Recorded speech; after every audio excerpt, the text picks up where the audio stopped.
আসসালামু আলাইকুম বন্ধুরা, সবাই কেমন আছেন? নতুন একটা ভিডিও নিয়ে আপনাদের মাঝে চলে আসলাম। তো দেখুন, আজকে আমি রান্না করব কচুরলতি দিয়ে চিংড়ি মাছ। তো এখানে আমি কচুরলতি লম্বা লম্বা করে কেটে নিয়েছি এরকম ভাবে, আর আলুটাও আমি ওরকম ভাবে কেটে নিয়েছি। এটা আমি সিদ্ধ করব। তো চলুন কিভাবে রান্না করি, প্রথম থেকে শেষ পর্যন্ত দেখবেন। পানিটা ফুটে উঠেছে, এর ভিতরে আমি পরিমাণ মতো লবণ দিয়ে দিব।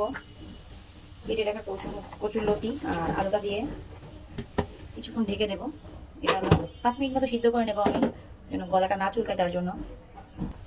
কচুরলতি সিদ্ধ হতে থাক, অন্যদিকে আমি পেঁয়াজ, রসুন, আদা আর কাঁচামরিচটা সুন্দর করে বেটে নেব। সিদ্ধ হতে হতে আমার বাটা হয়ে গেছে, পেঁয়াজ, কাঁচামরিচ, আদা, রসুন বাটা পেস্ট করা হয়ে গেছে। আর কচুরলতিটাও সুন্দর সিদ্ধ হয়ে গেছে। এটা আমি সামান্য একটু লেবু রস দিয়ে দেবো, যদি গলা চুলকানোর চান্স থাকে সেটা থাকবে না। তো আমি লেবু রস দিয়ে দিলাম। তো এটা হয়ে গেছে, আর কালারটা কত সুন্দর রয়েছে দেখুন। তো এটা আমি নামিয়ে নিব। কড়াইটা গরম হয়ে গেছে, আমি তেল দিয়ে দেবো। এখানে আমি পরিমাণ মতো তেল দিয়ে দিলাম। অনেকে তো অনেকভাবে কচুরলতি রান্না করে খেয়েছেন, এভাবে একবার বাসায় ট্রাই করে দেখবেন, ভালো লাগবে। আমি নারকেল বাটা দিয়ে করতেছি, অনেকে নারকেল দুধ দিয়ে করে। তো নারকেল বাটা দিয়ে একবার করে খেয়ে দেখবেন, আশা করি আপনাদের ভালো লাগবে। আমি ছোট সাইজে চিংড়ি মাছ নিয়ে নিয়েছি, আপনারা চাইলে আপনাদের বড় কিংবা মাঝারি সাইজে চিংড়ি মাছ নিয়ে নিতে পারেন। তো আমি এটা ভেজে নেব। লবণ, হলুদ,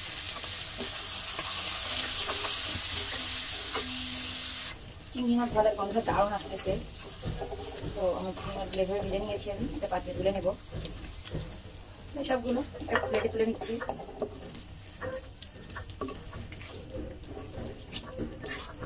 দেখুন ভাজা হয়ে গেছে, আমি উঠিয়ে নিয়েছি। এবার এই তেলের ভিতরে আমি সবকিছু দিয়ে দেবো। 2টা শুকনো মরিচ, তেজপাতা আর গোটা জিরা। এটা আমি সব রান্নাই দিয়ে থাকি, আপনারা যারা আমার ভিডিও দেখেন তারা জানেন। তো এটা ভালো করে ভেজে নেব। যে মশলাটা আমি করে রেখেছিলাম সেই মশলাটা দিয়ে দেবো।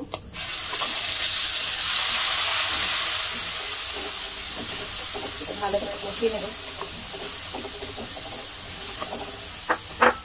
আমি কাঁচামরিচটা বেটে দিয়েছি, আপনারা চাইলে আস্ত নামানোর আগেও দিতে পারেন। মশলাটা খুব সুন্দর করে কষিয়ে নিয়েছি। এবার এর ভিতরে আমি যে নারকেলটা বেটে রেখেছিলাম সেটা দিয়ে দেবো। দিয়ে আমি আরও 2 মিনিট ভালো করে মশলার সঙ্গে কষিয়ে নেব,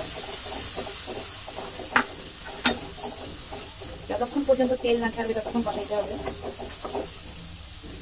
এখানে মশলা দিব স্বাদ মতো লবণ। লবণটা বুঝে দিতে হবে, সিদ্ধর সময় দিয়েছিলাম, মাছ ভাজার সময় দিয়েছিলাম, এটা বুঝে দিতে হবে। হলুদের গুঁড়া, লাল মরিচের গুঁড়া, এটা ধনে গুঁড়া, ভালো করে কষিয়ে নেব।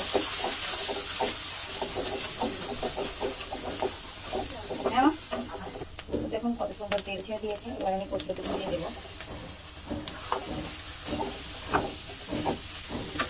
ভালো করে মশলার সঙ্গে মিশিয়ে ভালো করে কষিয়ে নিতে হবে।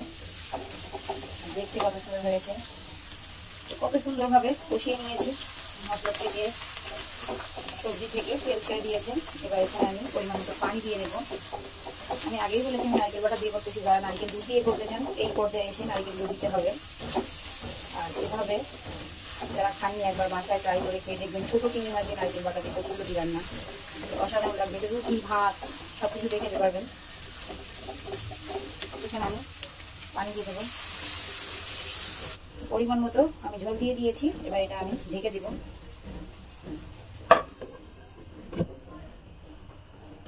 কচুরলতি থেকে তেল ছেড়ে দিয়েছে দেখুন, আসলে নারকেলের একটা তেল আছে সেটা ছেড়ে দিয়েছে। আর কচুরলতিটাও সুন্দর সিদ্ধ হয়ে গেছে। এখানে আমি ভেজে রাখা চিংড়ি মাছগুলো দিয়ে দেবো উপর দিয়ে।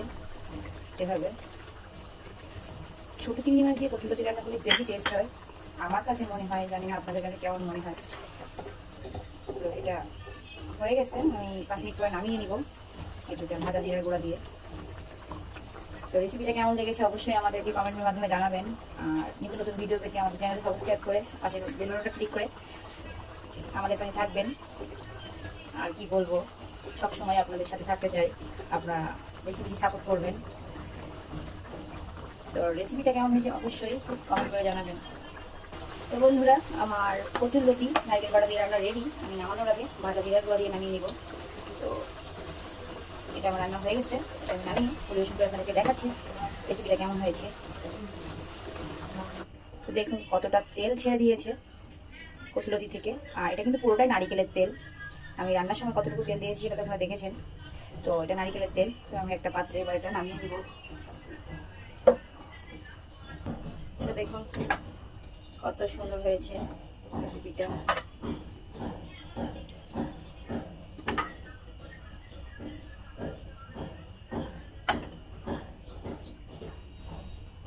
তো কেমন হয়েছে অবশ্যই কমেন্টের মাধ্যমে জানিয়ে দেবেন।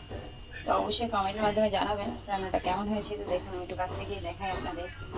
তো দেখতে কত সুন্দর হয়েছে, দেখুন কতটা তেল কেটেছে আর পুরোপুরি কিন্তু সিদ্ধ হয়ে গেছে রান্নাটা। তো অবশ্যই আপনাদের কাছে আশা রাখি আমাদের চ্যানেলে সাবস্ক্রাইব করে আমাদের পাশে থাকবেন। সবাই ভালো থাকবেন, সুস্থ থাকবেন, পাশের মানুষকে ভালো রাখবেন। সবাইকে আবারও বলতেছি সবাই ভালো থাকবেন। আল্লাহ হাফেজ।